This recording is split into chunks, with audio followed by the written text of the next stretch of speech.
The Godfather of Harlem, Season 2, Episode 9, The Bonanno Split. This was an interesting episode. This continues from last week's episode where Bumpy had killed the 10 Harlems.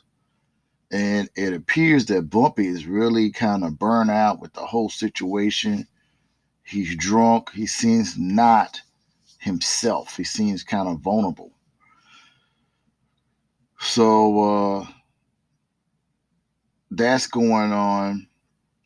Then you got Stella and Ernie are talking about that Morgenthau has her on tape talking to her uncle, that's the chaplain, and that wants her to testify against her father.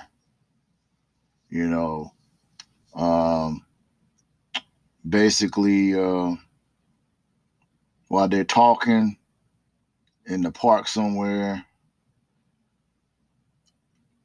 that's when Morgenthau's people, the FBI agents, grab her up and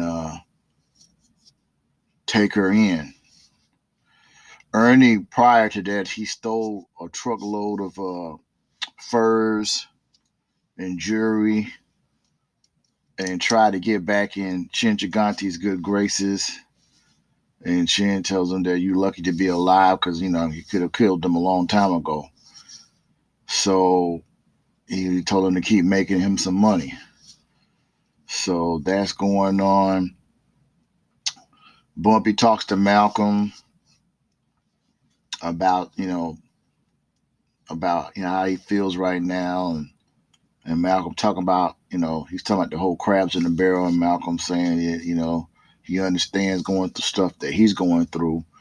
And then the mosque and the temple, Captain Umar is having dinner with Elise, Bumpy Johnson's daughter. And there's two people in the temple that do not like Elise talking to Umar. And, they kind of upset, and they, basically are jealous of Malcolm, and they don't like Malcolm. And Captain Henry said that he has tabs on Elise to see what's going on with Elise because they don't trust Elise. And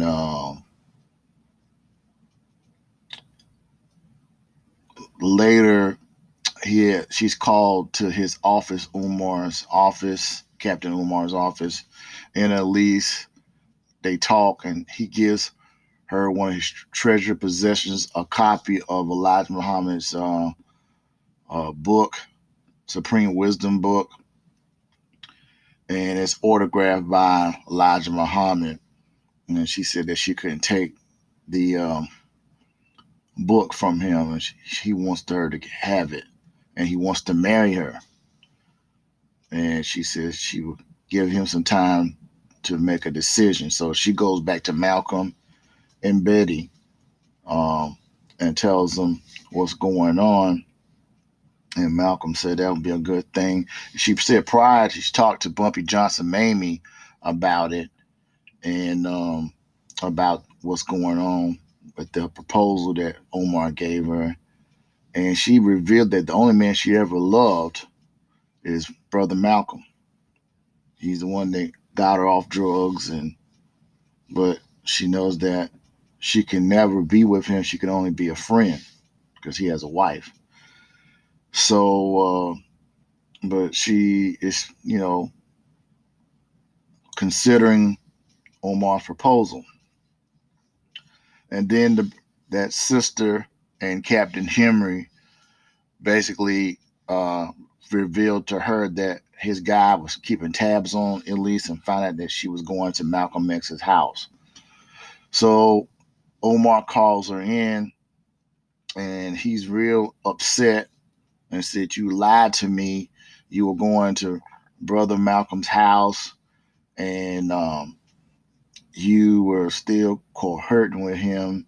And he gets real angry, and he basically doesn't want to marry her and tell her to leave the temple and leave the mosque and never have your face in here again. And she's upset because she really was going to take his proposal. And she said that she doesn't hate Malcolm and that you don't deserve a woman like me. So yeah, she basically told him you don't deserve a woman like her, and she left. And then she went to Malcolm and Betty's house. She had her Islamic clothes off, and they she hugs them. She's crying, and that's going on. Seems like Bumpy's kind of lost his way because you got the people that he's I think it's a federal judge and some city council people that basically gave him the loan. And he said that he couldn't make the loan because Bonanno kind of flipped the thing, and the Monsieur 98, they flipped the tables on him, and Bonanno stole the narcotics from him, so he was kind of messed up financially and couldn't pay back the loan, the 12% part of the loan back on the money that he got a loan for. So he seemed like he's kind of lost his way, but he talks to Malcolm, whatever, and he makes a deal with the Frenchman. He looks like he's going to kill him. He cuts him loose and told him, you're going to make a choice between me or Bonanno. And it looks like the guy makes a choice with Bonanno. Then he comes back and says no, he's going to work with him. So they have a little. They meet at this Coney Island, I guess, and the monsieur is talking to Bonanno, and then the next thing you know, he flips the tables on Bonanno and shoots his bodyguards, and Bumpy comes out, and Bumpy puts a gun to Bonanno, and he told prior to that he also told Frank not to come to the meeting because he knew that there's going to be a onward slot because he said that you're my friend and your best bet is not to come to the meeting. But they had the meeting, and that they he did the flip on and had Bonanno gun to Bonanno, and there were sharpshooters there to kill the anybody that goes against Bonanno because he was trying to take the whole commission out, and he'll be the last man standing. And he wanted all the drugs for himself. So when they get there, Chinjigante's trying to figure out what's going on. And then the next thing, they got the sharpshooters get ready to with their sights on them. And then Bumpy comes out with the gun on Bonanno and telling them that Bonanno was trying to take all the Ducci for himself, and basically they would be dead. And he makes a new deal with them. He said, you could have east of Harlem, but Harlem is his. And Chin basically kind of hesitant, and they make the deal. At the same time, Stella and Ernie go to Father Lewis, which is the brother of Chin Gigante. And he goes, they tell him that they got him on tape, talking on the tape. And so they want him to go to Morgenthau to basically say that he's not going to say anything about what happened on the phone, and there's this, that, and the third. And the guy, Morgenthau, said that he got him on a payphone, and the tap was in the house. So, that's not going to stop anything. So Ernie and Father Lewis and Stella, they talk in the kitchen. He comes with an idea that the only way that they can't testify against each other, they have to get married. So he marries both of them, and they go up there saying that, they married it. You can't testify against somebody if you're married to him. So, and at the same time, Chin Gigante doesn't know that his daughter's married to Ernie because he told him to stay away from his daughter.